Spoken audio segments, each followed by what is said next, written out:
আসসালামু আলাইকুম প্রিয় দর্শক, আপনারা জানেন আজকে সকাল থেকে সকল মিডিয়ায় আলোচিত বিষয় ছিল গোপালগঞ্জ। গোপালগঞ্জে আজকে কী হলো? গোপালগঞ্জের এনসিপির একটা পূর্ব ঘোষিত কর্মসূচি ছিল। সেই কর্মসূচির নাম হলো মার্চ টু গোপালগঞ্জ। তার মানে তারা গোপালগঞ্জের দিকে মার্চ করে যাবেন। এটা নিয়ে নানা ধরনের কথাবার্তা ছড়িয়েছে সোশ্যাল মিডিয়ায়, নানাভাবে মানুষকে উত্তেজিত করা হয়েছে এবং আমরা দেখেছি কোথাও কোথাও এরকম বলা হয়েছে যে সেখানে যে নাকি, আমি বিভিন্ন সোশ্যাল মিডিয়ায় কথা বলছি, যে অনেকে আমাকেও প্রশ্ন করেছে যে গোপালগঞ্জে যে কি তারা বঙ্গবন্ধুর মাজার ভেঙে দেবে। এ ধরনের প্রচারণা কিন্তু সোশ্যাল মিডিয়ায় ছিল। এগুলো কারা প্রচার করেছে? যারা প্রচার করেছে তারা কি আওয়ামী লীগকে ভালোবেসে প্রচার করেছে, অথবা তারা কি আওয়ামী লীগকে ঘৃণা করে এটা প্রচার করেছে? তারা কি এনসিপির পক্ষ হয়ে প্রচার করেছে, নাকি এনসিপিকে বিপাকে ফেলার জন্য প্রচার করেছে? তবে এটা ঠিক, গোপালগঞ্জের মানুষ যদি জানে যে সেখানে যে বঙ্গবন্ধুর মাজার ভেঙে দেওয়া হবে, ওনার কবর ভেঙে দেওয়া হবে, তাহলে গোপালগঞ্জের মানুষ সেন্টিমেন্টাল হবে, আবেগপ্রবণ হবে। এটা কিন্তু অস্বাভাবিক কিছু না। আমরা কিন্তু এই এনসিপির মধ্যে একটা জিনিস দেখেছি। দেখুন, 17 বছর ধরেন, 16 বছর ধরেন শেখ হাসিনা একটা স্বৈরাচারী শাসন এদেশে কায়েম করেছিল। কে করেছিল? শেখ হাসিনা করেছিল, অথবা শেখ হাসিনার নেতৃত্বাধীন আওয়ামী লীগ করেছিল। আপনি এই পর্যন্ত ধরেন, কোনো সমস্যা নেই। এই অপরাধের জন্য শেখ হাসিনা দেশ ছেড়ে পালিয়েছে। এই অপরাধকে বিবেচনা করে, এটাকে বিবেচনা করে বর্তমান সরকার আওয়ামী লীগের রাজনৈতিক কর্মকাণ্ড স্থগিত করেছে, নিষিদ্ধ করেছে দেশে। তো এটা যেটা তো হয়েছে, সরকার ঘোষণা করেছে, যদি এটা আইনগতভাবে হয়েছে কিনা, মানে আদালতের মাধ্যমে হয়নি, সরকার নির্বাহী আদেশে এই কাজটা করেছেন। সেই নির্বাহী আদেশে করাটা কতটা ভালো হয়েছে মন্দ হয়েছে সেটা অন্য বিতর্ক, কিন্তু তারা এটা করেছে। কিন্তু এর মধ্যে বঙ্গবন্ধু শেখ মুজিবুর রহমান কোথায়, অথবা বঙ্গবন্ধু শেখ মুজিবুর রহমানের মাজার কোথায়? বাট সেগুলো কিন্তু হয়েছে, আমরা দেখেছি। বঙ্গবন্ধুর বিভিন্ন মুরাল ভাঙা হয়েছে সারা দেশে। সারা দেশ থেকে বঙ্গবন্ধু শেখ মুজিবের নামটাকে, ওনার বিভিন্ন চিহ্নকে নিশ্চিহ্ন করার একটা প্রবণতা কিন্তু আমরা এই সরকারের মধ্যেও দেখেছি এবং এনসিপির নেতাদের মধ্যেও দেখেছি। যে এনসিপির নেতারা আগে গলার রগ ফুলিয়ে আমার বঙ্গবন্ধু নামে বিতর্ক প্রতিযোগিতায় অংশ নিতেন, কথা বলতেন, পুরস্কার পাওয়ার চেষ্টা করতেন, তারা এখন বঙ্গবন্ধুকে পারলে মানে যাচ্ছে তাই হিসাবে তারা প্রমাণ করার চেষ্টা করেন। সেটা যেটাই হোক, এখন এইরকম একটা পরিস্থিতি আগেই ক্রিয়েট করে যখন এনসিপির লোকজন গোপালগঞ্জে যায় মিটিং করতে, তো সেখানে গণ্ডগোল হবে এটাই কিন্তু মানুষের সাধারণ একটা ধারণা। কারণ তারা যাওয়ার আগের থেকে আমাকে বিভিন্ন জন সকাল থেকে ফোন করছিলেন যে ওখানে কী হচ্ছে, গোপালগঞ্জে কী হচ্ছে। শেষ পর্যন্ত কী হয়েছে? শেষ পর্যন্ত গোপালগঞ্জে এনসিপি সেই সমাবেশকে কেন্দ্র করে সংঘর্ষ হয়েছে, হামলা হয়েছে, 3 জন লোক মারা গেছে। এই 3 জনের যতটুকু পরিচয় পাওয়া গেছে, একজনের নাম হলো দীপ্ত সাহা, তার বয়স 25, আরেকজনের নাম হলো রমজান কাজী, তার বয়স 18, আরেকজনের নাম হলো সোহেল মোল্লা, তার বয়স 41। এবং এদের আত্মীয়স্বজন যা কিছু বলেছে, তারা কেউ হয়তো রাস্তা দিয়ে যাচ্ছিল, পুলিশের গুলি, এর সময় গুলিবিদ্ধ হয়ে মারা গেছে। এছাড়া আরও প্রায় 9-10 জন গুলিবিদ্ধ অবস্থায় এখনও হাসপাতালে চিকিৎসাধীন আছে। তবে এরা কেউ এনসিপির কেউ বলে জানা যায়নি, মানে পুলিশের গুলিতে তারা আহত হয়েছে। এখন এই ঘটনাটাকে আপনারা কীভাবে বিশ্লেষণ করবেন, কীভাবে মূল্যায়ন করবেন, এইগুলো নিয়ে কিন্তু আলোচনা হতে পারে। তার আগে আমি বরং এই ঘটনার প্রেক্ষিতে এরই মধ্যে সরকার কিংবা প্রধান বিরোধী দল বিএনপি কিংবা জামায়াতে ইসলাম তাদের প্রতিক্রিয়াটা একটু ছোট করে দেখে নিতে চাই। আর তারও আগে বলতে চাই যে এই ঘটনা যখন ঘটে, মানে তারা প্রথমে গোপালগঞ্জের পৌর পার্কে এনসিপির একটা সমাবেশ হয়। সেই সমাবেশের লোক সংখ্যা খুব বেশি ছিল বলে আমার কাছে মনে হয়নি। আমি যতগুলি ভিডিও দেখেছি খুব বেশি লোক ছিল না। তারপরে মিটিংটা শেষ হওয়ার পরে বিপুল সংখ্যক লোক, কয়েকশো লোক লাঠিসোঁটা নিয়ে এনসিপি নেতাকর্মীদেরকে ঘিরে ধরে। এ সময় পুলিশ এবং সেনাবাহিনীর লোকজন যে সাউন্ড গ্রেনেড, ফাঁকা গুলি এগুলি ছুড়ে তাদেরকে উদ্ধার করে এবং তারা সেনাবাহিনীর সাজোয়া গাড়িতে করে এনসিপির নেতারা গোপালগঞ্জ ত্যাগ করেন। এ হলো ঘটনা।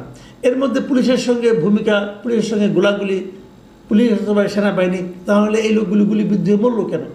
আরও যে 9-10 জন গুলিবিদ্ধ হলো, তারাও তো পুলিশ অথবা সেনাবাহিনী গুলিতে গুলিবিদ্ধ হয়েছে। তো গোলাগুলি হয়েছে, অনেক কিছু। যদিও এনসিপির মুখ্য সমন্বয়ক নাসিরউদ্দিন পাটোয়ারি সাংবাদিকদের কাছে অভিযোগ জানিয়েছে এ সময় পুলিশ ও সেনাবাহিনী নাকি নিষ্ক্রিয় ভূমিকা পালন করেছে। যে পুলিশ এবং সেনাবাহিনী যদি নিষ্ক্রিয় ভূমিকা পালন করে, তো লোকগুলি মরল কেন, অথবা লোকগুলি আহত হলো কেন, বুঝতে পারলাম না। কিছু যে একটা ঘটবে সেটা কিন্তু আমরা সকালের দিকে টের পেয়েছিলাম, কারণ সদর উপজেলার কাংসুরে এই ধরনের একটা ঘটনা, ওখানে পুলিশের একটা গাড়িতে ভাঙচুর করা হয়েছে, আগুন দেওয়া হয়েছে। তারপর উপজেলা নির্বাহী কর্মকর্তার গাড়িতেও ভাঙচুরের ঘটনা, হামলার ঘটনা ঘটেছে কিন্তু সকালেই। তারপরে এই মিটিংটা আমি বুঝলাম না প্রশাসন কেন করতে দিল, দরকার তো কোনো ছিল না। মিটিংয়েরও তেমন কিছু হয়নি, এটা তো অন্যভাবে হতে পারতো। কিন্তু মারামারি ঘটাতে হবে, ভাঙচুর করতে হবে, লোকজন মরতে হবে। প্রশাসন যখন কোনো মিটিংয়ে 144 জারি করে, নানা রকম পরিস্থিতি বিবেচনা করে, প্রশাসন কি জানতো না এখানে যে এরকম একটা ঘটনা ঘটতে পারে? জানা উচিত ছিল। আমি প্রশাসনের ভূমিকার কিন্তু সমালোচনা করা প্রয়োজন বলে মনে করি। আসলে আমরা দেখি মির্জা ফখরুল ইসলাম আলমগীর কী বলেছেন। মির্জা ফখরুল ইসলাম আলমগীর এনসিপির কর্মসূচিকে হামলাটাকে ন্যাক্কারজনক বলেছেন এবং হামলাকারীদের দ্রুত গ্রেপ্তারের জন্য আহ্বান জানিয়েছেন। তিনি বলেছেন, আমি যদি ওনার কথাটা পড়ে শোনাই তাহলে উনি কী বলেছেন। উনি বলেছেন, ছাত্র জনতার আন্দোলনে আওয়ামী স্বৈরাচারী শাসক গোষ্ঠীর পতনের পর দুষ্কৃতিকারীরা আবারও দেশের অস্থিতিশীল পরিস্থিতি সৃষ্টিসহ নৈরাজ্যের মাধ্যমে ফয়দা হাসিলের অপতৎপরতায় লিপ্ত হয়েছে। দেখুন, উনি বলেছেন যে এই যে নৈরাজ্য সৃষ্টি, এর মাধ্যমে এই দুষ্কৃতিকারী গোষ্ঠী ফয়দা হাসিলের অপতৎপরতায় লিপ্ত হয়েছে। এটা কিন্তু হতে পারে, কারণ আমি এর মধ্যে দেখেছি এই হামলা এবং পুলিশের গুলিতে আহত নিহত হওয়ার ঘটনাকে কেন্দ্র করে আওয়ামী লীগের কিছু আপনার অডিও কিন্তু সোশ্যাল মিডিয়ায় আমি দেখেছি। আওয়ামী লীগের যে সভাপতি সাদ্দাম হোসেন, তার একটা অডিও আমি দেখেছি, সে অনেক রকম উত্তেজনাকর বক্তব্য কিন্তু দিচ্ছেন। এটা একটা উত্তেজনাকর ব্যাপার হতে পারে, এটাকে নিয়ে কেউ ফয়দা লুটতে পারে। এবং খুব আমি বিশ্বের সঙ্গে এটাও লক্ষ্য করি, আওয়ামী লীগের কোনো নেতা কিন্তু দেশে নাই, তারা বিদেশে বসে বসে বাণী ছাড়ে এবং ওইখান থেকে সে অনেককে উস্কায়, এবং উস্কানোর পর যখন ঘটনাগুলি ঘটে তখন আওয়ামী লীগের যারা দেশে থাকে তারাই কিন্তু বিপদগ্রস্ত হয়। যাই হোক, এটা তাদের ব্যাপার, তারা এরকম করে আরাম পায় আর এরকম মেনে আরাম পায়, এটা নিয়ে আমি কিছু বলতে চাই না। জামায়াতের আমির একটা ফেসবুকে পোস্ট দিয়েছেন এবং সেখানে উনি বলেছেন, লিখেছেন, গোপালগঞ্জ তো বাংলাদেশেরই অংশ। যতদূর জানতে পেরেছি এনসিপির নেতৃবৃন্দ স্বাভাবিক নিয়মে সর্বপর্যায়ের প্রশাসনের সঙ্গে পূর্ব থেকে আলাপ আলোচনা করে তাদের কর্মসূচি বাস্তবায়নে সহায়তা চেয়েছেন। এটি তাদের রাজনৈতিক অধিকার। কিন্তু এখন যে অবস্থায় এসে দাঁড়িয়েছে, কার্যত মাঠে আইন শৃঙ্খলা রক্ষাকারী বাহিনীর কোনো উপস্থিতি লক্ষ্য করা যাচ্ছে না। অতি দ্রুত সরকারকে অবশ্যই প্রয়োজনীয় পদক্ষেপ গ্রহণ করতে হবে, অন্যথায় ইতিহাসের পূর্ণ দায় সরকারের উপরে বর্তাবে। এখানে সরকারকে কিন্তু দায়ী করা হচ্ছে এবং সরকার তারপরে কী করবে এটাও দেখার বিষয়। দেখুন, সরকারের ব্যবস্থা নিয়েছে, তারা আজকে বুধবার রাত 8টা থেকে সেখানে কারফিউ জারি করেছে গোপালগঞ্জে। এই কারফিউ চলবে আগামীকাল সন্ধ্যা 6টা পর্যন্ত। কেন এই মুহূর্তে কারফিউর কী দরকার ছিল? হয়তো এনসিপির কেউ নাই, তার মানে এই কারফিউ জারি করা হয়েছে মূলত, আমার যেটা ধারণা, যে অপরাধীদেরকে ধরার জন্য। যদি এটা হয় ভালো, আমি এটা নিয়ে কিছু বলতে চাই না। কিন্তু প্রশ্ন হলো, এটা আজকে সন্ধ্যায় প্রেস উইং জানিয়েছে এবং তারা আরও জানিয়েছে এটার জন্য পুলিশ কন্ট্রোল রুম থেকে সব কিছু নাকি মনিটরিং করা হচ্ছে। এটা জানা গেছে স্থানীয় সরকার উপদেষ্টা আসিফ মাহমুদ সজীব ভুঁইয়ার একটা ফেসবুক পোস্টে। আসিফ মাহমুদ সজীব ভুঁইয়া লিখেছেন, জীবন মৃত্যুর মতো পরিস্থিতি না হলে সাধারণ জনগণ কেউ ঘর থেকে বের হবেন না। ওখানকার যারা আছেন তারা কেউ ঘর থেকে বের হবেন না আপনারা, যদি জীবন মৃত্যুর মতো অবস্থা না হয়। সব আইন শৃঙ্খলা রক্ষাকারী বাহিনীর সদস্য সংখ্যা বাড়ানো হয়েছে। নিষিদ্ধ সংগঠনের সন্ত্রাসীদের ... ভেঙে দেওয়া হবে। এই ... বলতে কী বোঝানো হয়েছে? আপনি কি ভেঙে দেবেন? আস্তানা ভেঙে দেবেন? সেটা হলে ভালো, নাকি অন্য কিছু ভেঙে দেবেন জানি না, নাকি কারো ঘাড় ভেঙে দেবেন তাও বলতে পারবো না। এবং ওখানে আরও লিখেছেন, পুলিশ কন্ট্রোল রুম থেকে সব কিছু মনিটরিং এবং প্রয়োজনীয় দিক নির্দেশনা দিচ্ছেন স্বরাষ্ট্র উপদেষ্টা তার সঙ্গে যুব ও ক্রীড়া উপদেষ্টা সহ আইন শৃঙ্খলা রক্ষাকারী বাহিনীর প্রধানগণ। আইন শৃঙ্খলা রক্ষাকারী বাহিনীর প্রধানগণ নির্দেশনা দিচ্ছেন, কোনো আপত্তি নেই। স্বরাষ্ট্র উপদেষ্টা দিচ্ছেন, তাও কোনো আপত্তি নেই, ওনারই তো মন্ত্রণালয়, উনি দিবেন। কিন্তু এখানে যুব ক্রীড়া উপদেষ্টার কাজটা কি? মানে আসিফ মাহমুদ সজীব ভুঁইয়ার কাজটা কি? উনি কি এ ধরনের আইন শৃঙ্খলা রক্ষার জন্য অনেক অভিজ্ঞতাপ্রাপ্ত কোনো ব্যক্তি? ওনার কি এই বিষয়ের উপর বিশেষ কোনো ট্রেনিং আছে? নাই। এটা কি ওনার মন্ত্রণালয়ের মধ্যে পড়ে? তাও পড়ে না। তাহলে উনি কেন? উনি কি অনেক অভিজ্ঞ একজন ব্যক্তি? না, তাও তো নয়। উনি তো পুরো উপদেষ্টা পরিষদের মধ্যে সবচেয়ে কনিষ্ঠতম একজন ব্যক্তি। তাহলে উনি এখানে কেন? এবং উনি কেন এই জিনিসটা ওনার ফেসবুকে দেন? এটার মাধ্যমে মানুষের কাছে কি মেসেজ ছড়ায়? তাহলে কি এখানে এখন একটা রাজনৈতিক প্রতিহিংসার কিছু ঘটনা ঘটবে? এই বিষয়গুলো কিন্তু মানুষের মধ্যে অলরেডি প্রশ্ন আকারে এসেছে। আমি জানি না এটা আলটিমেটলি কী হবে, সামনের দিনগুলোতে আমাদের কী দেখতে হবে। তবে আমি খালি এটুকু বুঝি, এই সামনের দিনগুলো গোপালগঞ্জের মানুষের জন্য ভালো কিছু ঘটবে বলে আমার কাছে মনে হয় না। যদি সেটা হয়, গোপালগঞ্জ নিয়ে অনেক কথা আছে। হাসিনার আমলে এই জেলার লোকজন অনেক বাড়তি সুবিধা পেয়েছে, এটা যেমন সত্য। তার আগে দেখেছি বিএনপি আমলে বগুড়ার লোক বাড়তি সুবিধা পেয়েছে, এটাও সত্য। তার অনেক পরে বর্তমানে দেখছি ইউনূস সাহেবের আমলে চট্টগ্রামের লোক সুবিধা পাচ্ছে, এটাও সত্য। এবং গ্রামীণ ব্যাংকের লোকজন সুবিধা পাচ্ছে, এটাও সত্য। এগুলো তো আমরা দেখে আসছি। এগুলো তো আমাদের ক্ষমতায় যারা থাকে তাদের কালচারে পরিণত হয়েছে। এখন একদল যখন নেমে যায়, আরেকদল তাদের ওই জেলাগুলিকে তখন নানা রকমভাবে নির্যাতনের মুখে পড়তে হয়। কেন পড়তে হয় জানি না।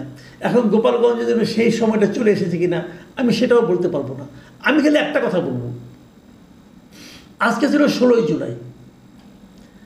জুলাই আন্দোলনের সবচেয়ে স্পার্কিং যে মুভটা সেটা আজকের দিনে হয়েছিল। আজকের এই দিনে এনসিপিকে কেন গোপালগঞ্জেই যেতে হলো? এনসিপির সারা দেশে যে পদচারণা, ততটা পদচারণা কি গোপালগঞ্জে আছে? থাকার কোনো কারণ নাই।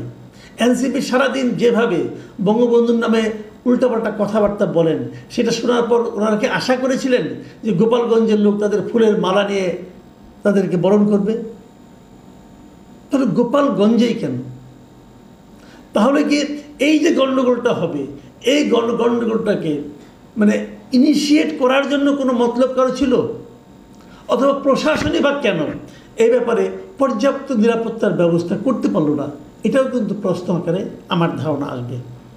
সাধারণ মানুষ এই সমস্ত প্রশ্ন করছে।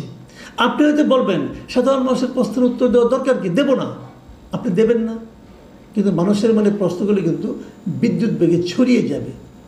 এবং সারা দেশের মানুষের মধ্যে যদি এই ধরনের প্রশ্ন থাকে, সেটা সরকারের জন্য অথবা রাজনৈতিক দলগুলোর জন্য, যারা এই মুহূর্তে খুবই ক্ষমতাধর রাজনৈতিক দল, তাদের জন্য কিন্তু সুখকর কোনো ফল নিয়ে আসবে না। প্রিয় দর্শক, এখন এই পর্যন্তই। আল্লাহ হাফেজ। প্রিয় দর্শক, এতক্ষণ আমরা ওনার কথাগুলো শুনলাম। বিশেষ করে গোপালগঞ্জে সারাদিন ঘটে যাওয়া যে বিভিন্ন বিষয়গুলো, এখানে এনসিপি, আইন শৃঙ্খলা বাহিনী এবং প্রশাসনের বিভিন্ন কর্মকর্তা এই বিষয়টিকে কিভাবে দেখে এবং ওনাদের যে বিষয়গুলো ওনাদের দায়িত্ব ছিল, আসলে সেখানে যেহেতু গোপালগঞ্জ একটি প্রিভিয়াস গভর্নমেন্টের একটি গুরুত্বপূর্ণ জায়গা ছিল এবং সেই জায়গায় সমাবেশ করার ক্ষেত্রে আরো সতর্কতার বিষয় ছিল এবং সেখানে যেহেতু আগে থেকে গোয়েন্দার কিন্তু তথ্য নেওয়ার বিষয় ছিল, কারণ এই জাতীয় ঘটনার প্রেক্ষিতে সেখানকার লোকজন কি ধরনের পদক্ষেপ নিচ্ছে বা সেখানে কি ধরনের প্রস্তুতি নিচ্ছে ওনারা এবং লোকেদের মধ্যে কি ধরনের কথাবার্তা চলতেছে, এই বিষয়ে কিন্তু গোয়েন্দা তথ্যের বিষয় ছিল এবং সেই প্রেক্ষিতেই কিন্তু এই জায়গায় আসলে সমাবেশ করা নিরাপদ কিনা বা সেখানে কোনো ধরনের সমাবেশ করতে দেওয়া উচিত কিনা এবং সেখানকার স্থানীয় বিষয়গুলো, আইন শৃঙ্খলার কি অবস্থা, এগুলো বিভিন্ন দিক বিবেচনা করে কিন্তু এটি পদক্ষেপ নেওয়ার প্রশাসনের একটি গুরুত্বপূর্ণ বিষয় ছিল, যেটি আমরা অলরেডি শুনেছি 4 জনের মৃত্যুর বিষয়টি। এটি অনেক দুঃখজনক, মারা যাওয়াটা দুঃখজনক এবং এই জাতীয় স্থানীয়ভাবে এটি কিন্তু উত্তেজনা বিরাজ করছে এবং প্রশাসনের দিক থেকেও এই ধরনের মৃত্যুর বিষয়ে কিন্তু আসলে সাধারণ মানুষ এখানে মারা গিয়েছে, সেটি আওয়ামী লীগ হোক বা যে কোনো দলই হোক না কেন, কারণ সে একটি দলের সমর্থক হলেও সে একজন মানুষ। তবে সেই জায়গায় আমরা এই দায়িত্বশীলতার বিষয়টি অবশ্যই দেখব, প্রশাসনের এই বিষয়টি, পাশাপাশি সেখানকার লোকদেরকেও অবশ্যই বুঝতে হবে দেশের রাজনীতির প্রেক্ষাপট এবং বাংলাদেশের প্রেক্ষাপটগুলো তাদেরকেও বোঝা উচিত। আসলে বাংলাদেশের এখনকার যে সময়টা বিরাজ করছে, আমরা দেশ কতটা উন্নয়নের দিকে নিয়ে যেতে পেরেছি বাংলাদেশের এই প্রেক্ষাপটে, এবং এশিয়া মহাদেশের যদি দেশগুলির কথা চিন্তা করে সেই দিক দিয়ে বা আমরা কতটা পিছিয়ে আছি।